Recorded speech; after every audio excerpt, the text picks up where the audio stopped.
Hello guys.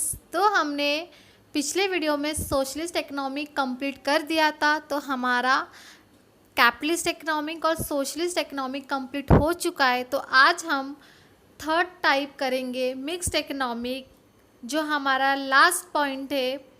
जैसे कि mixed economy सबको पता होगा, मिक्स्ड इकोनॉमिक कहाँ फॉलो किया जाता है? इंडिया में। तो मिक्स्ड इकोनॉमिक समझने के लिए किसी को भी हार्ड नहीं होगा, क्योंकि मिक्स इकोनॉमी हमारे इंडिया में फॉलो किया जाता है और हम सब इंडियन हैं। तो हमें पता है कि मिक्स इकोनॉमिक में किस तरह का रूल होता है, मिक्स इकोनॉमिक में क्या मेरिट्स है, क्या डीमेरिट्स है, फीचर्स क्या है, कैरेक्टरिस्टिक क्या है उसके। तो हम सबको आसानी होगा समझने में। तो मिक्स इकोनॉमिक में control, manage, own, means of production जो सारे हैं वो कौन करता है? बोथ प्राइवेट इंडिविजुअल भी करते हैं और गवर्नमेंट, मतलब दोनों का रूल होता है, दोनों मैनेज करते हैं। कुछ पार्ट प्राइवेट के हिस्से में होता है और कुछ पार्ट गवर्नमेंट करता है। तो हमारे मिक्स इकोनॉमिक में दोनों का रूल चलता है। तो both private property plus profit plus welfare of people.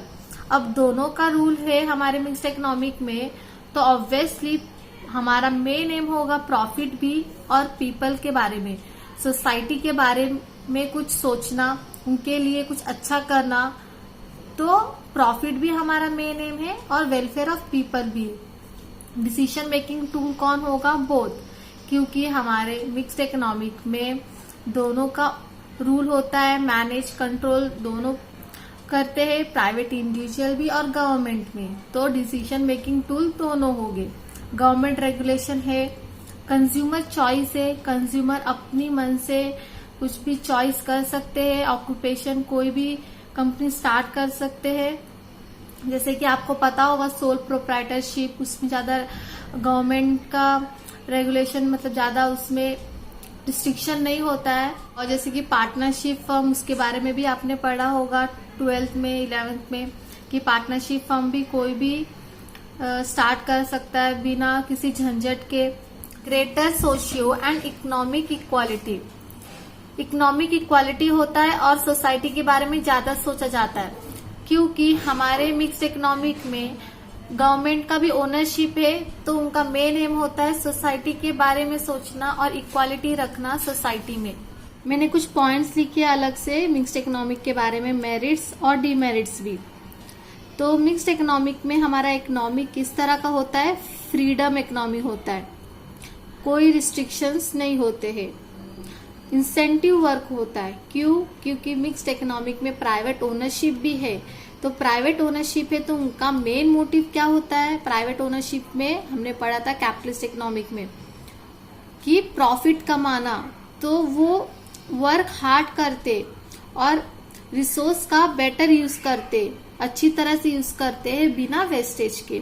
Freedom of choice होता है, कंज्यूमर सॉवरेनिटी है, कंज्यूमर को बहुत पावर होता है मिक्स्ड इकोनॉमिक में। कंज्यूमर अपनी चॉइस से प्रोडक्ट चॉइस कर सकते हैं बिना किसी के दबाव से।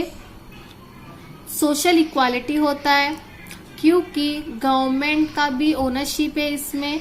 तो गवर्नमेंट का मेन एम होता है कि सोसाइटी के बारे में सोचना, उनके वेलफेयर के बारे में सोचना, फेयर डिसीजन लेना। तो सोशल इक्वालिटी होता है, नो एक्सप्लॉयटेशन होता है, एक्सप्लॉयट कोई नहीं होता है मिक्स्ड इकोनॉमिक में। और डीमेरिट्स भी बहुत है उसके। डीमेरिट्स क्या हो सकते? कट थ्रोट कॉम्पिटिशन होता है। आप सबको पता होगा हमारे इंडिया में बहुत ही हायर लेवल पे कंपटीशन आ चुका है, कट थ्रोट कंपटीशन हो चुका है, जो बहुत बड़ा डीमेरिट से मिक्स्ड इकोनॉमिक का। एक्सेसिव स्टेट कंट्रोल, बहुत ज्यादा ही कंट्रोल होता है स्टेट का।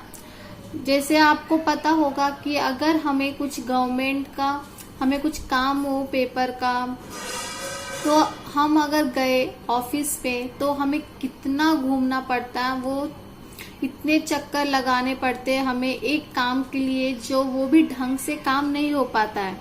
तो बहुत ज्यादा एक्सेसिव स्टेट कंट्रोल होता है, वेस्टेज ऑफ रिसोर्सेज से, जो डीमेरिट से। पुअर इम्प्लीमेंटेशन ऑफ प्लानिंग, बिना कोई प्लानिंग के कुछ भी किया जाता है, इसलिए वो सक्सेसिव नहीं हो पाता है। Poor performance of public sector, public sector अच्छी तरह से परफॉर्म नहीं करते। जैसे कि मैंने अभी बताया कि हमें कोई काम हो, अगर हम गए तो उसी टाइम हमारा काम कंप्लीट नहीं हो पाता है। जब तक हम 1 महीना तक चक्कर ना लगाए तब तक वो काम हमारा कंप्लीट नहीं होगा, वो कागजात के। तो पुअर परफॉर्मेंस होता है पब्लिक सेक्टर का। Higher rate of taxation, taxation बहुत ज्यादा है। तो ये सारे डीमेरिट्स से मिक्स्ड इकोनॉमिक के।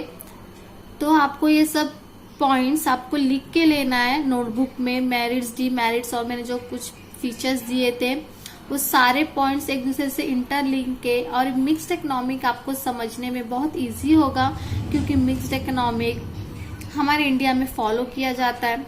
तो ये लेसन बहुत ही इजी था। मिक्स्ड इकोनॉमिक लास्ट पॉइंट था ये यूनिट का।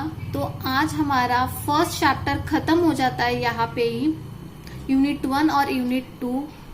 आई होप आपको ये सारे पॉइंट समझ में आए हो जो मैंने आपको समझाए, और इजीएस्ट वे में आपको मैंने लिख के दिए पॉइंट्स। आप एक बार पढ़ोगे तो डायरेक्टली आपको पढ़ के ही समझ में आ जाएगा। कब समझ में आएगा? जब आप अपनी आईसीआई की मॉड्यूल अच्छी तरह से एक बार पढ़ लिए होगे पहले ही, फिर ये आपको बुक जो मैंने दिया वो आपको रेफर करना है, तब आपको ये समझ में आएगा कि मैं क्या बोल रही हूँ और क्या नहीं।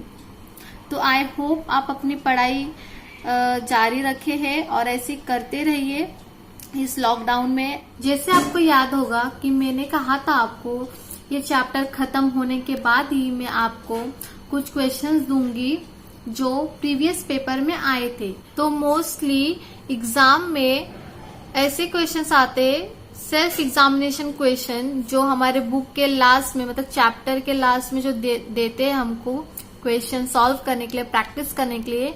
इसी में से मोस्टली क्वेश्चन हमारे पेपर में आते भी है। तो मैं आपको अभी बताती हूँ। ये जो थर्ड है question, in economy we use the term scarcity to mean, नवंबर 19 में आया था। तो इसका आंसर क्या है? हमने स्कैरसिटी के बारे में पढ़ा है कि स्कैरसिटी मतलब क्या होता है। स्कैरसिटी मतलब रिलेटिवली स्कैरसिटी हम बोलते हैं इसको। मैंने बताया था आपको, that is scarcity in relation to the wants of the society. हम स्कैरसिटी को रिलेटिवली स्कैरसिटी बोलते हैं। तो इसका आंसर बी है। और कुछ क्वेश्चन मैं आपको बताती हूँ जो नवंबर 19 में आए थे। 23rd क्वेश्चन देखो, A capitalist economy uses dash as the principal means of allocating resources। ये क्वेश्चन बहुत इजी है, मैंने आपको बताया था। कैपिटलिस्ट इकोनॉमी कौन सा प्रिंसिपल यूज करता है रिसोर्स एलोकेट करने के लिए? प्राइस। मैंने बताया था प्राइस मैकेनिज्म। तो capitalist economy uses price as the principal means of allocating resources. बहुत ही आसानी क्वेश्चन था। और कुछ क्वेश्चन आपको बताती हूँ मैं जो पूछे थे। एक और क्वेश्चन है 25th, which of the following statement does not apply to market economy. उन्होंने पूछा which of the following does not apply. ध्यान से क्वेश्चन पढ़ना है। नॉट अप्लाई पूछा है मार्केट इकोनॉमिक में। तो ए ऑप्शन है, firm decide whom to hire and what to produce. तो मार्केट इकोनॉमिक में ये तो सोचा जाता है कि क्या प्रोड्यूस करना है, तो ये तो अप्लाई होता है, तो ये कैंसल हो गया। Firm aims at maximizing profit, ये भी हम सोचते हैं मार्केट इकोनॉमिक में, ये भी कैंसल हो गया। Household decide which firms to work for and what to buy with their incomes. तो हाउस होल्ड डिसाइड कौन से फर्म्स के साथ हमें वर्क करना है, क्या बाय करना है, जो इनकम होगा फ्यूचर के बारे में, तो ये भी हम डिसाइड करते, ये भी हम सोचते मार्केट इकोनॉमिक में, तो ये भी कैंसल हो गया। तो बचा क्या? D option, government policies are the primary forces that guide the decisions of firms and households. ये ऑप्शन जो डी हमारा आंसर है ये क्वेश्चन का। ये अप्लाई नहीं होता है, हम मार्केट इकोनॉमिक में इसके बारे में नहीं सोचते। मार्केट इकोनॉमिक में क्या अप्लाई होता है? ये तीनों। तो देखो कितना इजी क्वेश्चन है। और एक क्वेश्चन तो आज के लिए हम इतना देखेंगे। तो ये सारे क्वेश्चन जो मैंने आपको बताया वो नवंबर 19 में आए थे। तो आपको जो बुक में दिया है चैप्टर खत्म होने के बाद लास्ट में, तो वो आपको अच्छी तरह से पूरा प्रैक्टिस करना है। इसी में से क्वेश्चन आपको आता है एग्जाम में मोस्टली। अगर आप लेसन को समझ लोगे तो आपको क्वेश्चन सॉल्व करने में बहुत ही आसानी होगा।